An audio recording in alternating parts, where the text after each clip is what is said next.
ಹುಬ್ಬಳ್ಳಿ ಸಿದ್ಧಾರೂಢರು ಈ ಭೂಮಿಗೆ ಹೇಗೆ ಅವತರಿಸಿದ್ರು ಗೊತ್ತೇನು? ಅದರ ಹಿಂದೆ ಒಂದು ದೊಡ್ಡ ಪವಾಡವಿದೆ, ದೊಡ್ಡ ಶಕ್ತಿ ಇದೆ, ರಹಸ್ಯ ಇದೆ. ಇವತ್ತಿನ ವಿಡಿಯೋದಲ್ಲಿ ಶ್ರೀ ಸಿದ್ಧಾರೂಢರ ಜನನ ಹೇಗಾಯಿತು, ತಂದೆ ತಾಯಿಗಳು ಯಾರು, ಅವರು ಹುಟ್ಟುವ ಸಮಯಕ್ಕೆ ಯಾವ ರೀತಿ ಪವಾಡವಾಯಿತು, ವಿಡಿಯೋ ಕೊನೆಯವರೆಗೂ ನೋಡಿ. ಬಹಳ ಸುಂದರವಾಗಿದೆ. ಹಾಗೆ ಇಲ್ಲಿವರೆಗೆ ತಾವು ನನ್ನ ಚಾನಲ್ ಸಬ್ಸ್ಕ್ರೈಬ್ ಮಾಡದೇ ಇದ್ರೆ ದಯವಿಟ್ಟು ನನ್ನ ಚಾನಲ್ ಸಬ್ಸ್ಕ್ರೈಬ್ ಮಾಡಿ. ಕನ್ನಡ ನಾಡಿನ ಒಂದು ಪವಿತ್ರ ಪ್ರದೇಶದಲ್ಲಿ ಶಿವಭಕ್ತಿಯಿಂದ ಜೀವನ ನಡೆಸುತ್ತಿದ್ದ ದಂಪತಿಗಳಿದ್ದರು. ಅವರೇ ಗುರುಶಾಂತಪ್ಪ ಮತ್ತು ದೇವಮಲ್ಲಮ್ಮ. ಇವರು ಸಾಮಾನ್ಯ ದಂಪತಿಗಳಾಗಿರಲಿಲ್ಲ. ಭಕ್ತಿ, ದಾನ ಮತ್ತು ಸೇವೆಯಲ್ಲಿ ಸದಾ ತೊಡಗಿಸಿಕೊಂಡಿದ್ದವರು. ಅವರ ಮನೆಗೆ ಬರುವ ಯತಿಗಳಿಗೆ ಗೌರವ ನೀಡಿ ಅನ್ನದಾನ ಮಾಡ್ತಾ ಇದ್ರು. ಅವರ ಜೀವನದ ಮುಖ್ಯ ಗುರಿಯೇ ಶಿವನ ಸೇವೆಯಾಗಿತ್ತು. ಆಧ್ಯಾತ್ಮಿಕ ವಾತಾವರಣ ಅವರ ಮನೆಯಲ್ಲಿ ಸದಾ ಜೀವಂತವಾಗಿತ್ತು. ಇಂತಹ ಶಿವಭಕ್ತ ದಂಪತಿಗಳ ಜೀವನದಲ್ಲಿ ಆ ಒಂದು ರಾತ್ರಿ ಒಂದು ಘಟನೆ ನಡೆಯಿತು. ಒಂದು ದಿವಸ ಗುರುಶಾಂತಪ್ಪನವರಿಗೆ ಒಂದು ಅದ್ಭುತವಾದಂಥ ದಿವ್ಯ ಸ್ವಪ್ನ ಬಿತ್ತು.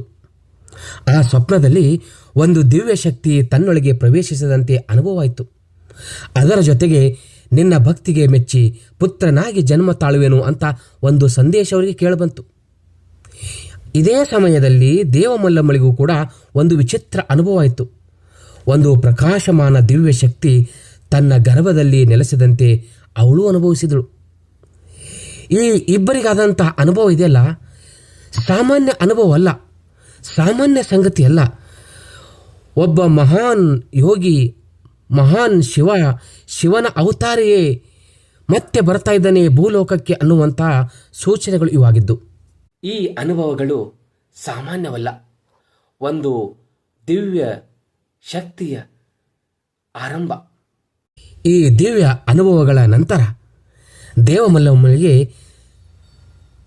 ನವಮಾಸ ತುಂಬಿಡ್ತು, ಗರ್ಭಧಾರಣೆಯಾಯಿತು. ಆ ಸಮಯದಲ್ಲಿ ಅವಳಿಗೆ ಅನೇಕ ಶುಭ ಲಕ್ಷಣಗಳು ಕಾಣಿಸಿಕೊಂಡವು.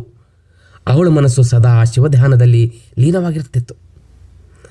ಯಾವಾಗಲೂ ಪಂಚಾಕ್ಷರಿ ಮಂತ್ರದ ಜಪ, ಪೂಜೆ, ಧ್ಯಾನ ಇವೇ ಅವಳ ದಿನಚರಿ. ಸಾತ್ವಿಕ ಆಹಾರ, ದೀನ ದಲಿತರ ಸೇವೆಯಲ್ಲಿ ಅವಳು ಆನಂದವನ್ನು ಕಂಡುಕೊಳ್ತಾ ಇದ್ಳು. ಅವಳ ಜೀವನವೇ ಒಂದು ಆಧ್ಯಾತ್ಮಿಕ ಸಾಧನೆಯಾಗಿಬಿಟ್ಟಿತ್ತು. ಕಾಲಕ್ರಮೇಣ ಒಂದು ಮಹತ್ವದ ಕ್ಷಣ ಸಮೀಪಿಸ್ತಾ ಇತ್ತು.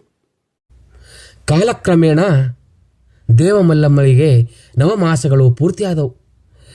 ಇಂತಹ ಶುಭ ಸಂದರ್ಭದಲ್ಲಿ ಶ್ರೀರಾಮನವಮಿ ದಿವಸ ಗೋಧೂಳಿ ವೇಳೆಯಲ್ಲಿ ದಿವ್ಯ ಶಿವನ ಅವತಾರವಾದಂಥ ಒಂದು ಸುಂದರ ಶಿಶುವು ಜನ್ಮ ತಾಳ್ಬಿಡ್ತು.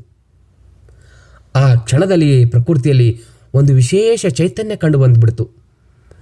ಆಕಾಶ, ಗಾಳಿ, ಮಳೆ ಎಲ್ಲವೂ ಈ ದಿವ್ಯ ಘಟನೆಯನ್ನು ಸ್ವಾಗತಿಸಿದಂತೆ ಕಾಣ್ತಾ ಇತ್ತು. ಮುದ್ದಾದ ಈ ದಿವ್ಯ ಶಿಶುವಿಗೆ ಸಿದ್ಧ ಅಂತ ಹೆಸರು ಇಟ್ಟುಬಿಟ್ರು. ಈ ಸಿದ್ಧರು ಸಾಮಾನ್ಯ ಶಿಶುವಲ್ಲ, ಅವರು ಒಂದು ದಿವ್ಯ ಅವತಾರ.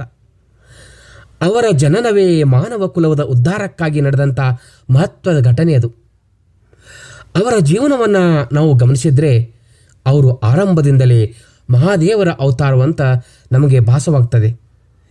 ಈ ದಿವ್ಯ ಅವತಾರದಿಂದ ಸಿದ್ಧಾರೂಢರು ಅನೇಕ ಜನರಿಗೆ ಮಾರ್ಗದರ್ಶನವನ್ನು ನೀಡಿದರು. ಸಿದ್ಧಾರೂಢರು ದಿವ್ಯ ಅವತಾರವಾಗಿ ಭೂಮಿಗೆ ಬಂದರು. ನಮ್ಮ ಸಿದ್ಧಾರೂಢರು ಶಿವನ ಅವತಾರಿಯಾಗಿ ಈ ಧರೆಗೆ ಅವತರಿಸಿ ಬಂದರು. ಈ ವಿಡಿಯೋ ತಮಗೆ ಇಷ್ಟವಾಗಿದ್ದರೆ ದಯವಿಟ್ಟು ನನ್ನ ಯೂಟ್ಯೂಬ್ ಚಾನಲ್ ಸಬ್ಸ್ಕ್ರೈಬ್ ಮಾಡಿ. ಹಾಗೆ ತಮ್ಮ ಅಭಿಪ್ರಾಯವನ್ನು ಕಮೆಂಟ್ ಬಾಕ್ಸ್ನಲ್ಲಿ ತಿಳಿಸಿ. ಓಂ ನಮಃ ಶಿವಾಯ ಅಂತ ಕಮೆಂಟ್ ಬಾಕ್ಸ್ನಲ್ಲಿ ತಾವು ಟೈಪ್ ಮಾಡಿ. ಮತ್ತೆ ಮುಂದಿನ ವಿಡಿಯೋದಲ್ಲಿ ಸಿಗ್ತೀನಿ. ನಾನಿದ್ದೀನಿ ನಿಮ್ಮ ಅರುಣ್. ಶರಣಾರ್ಥಿಗಳು.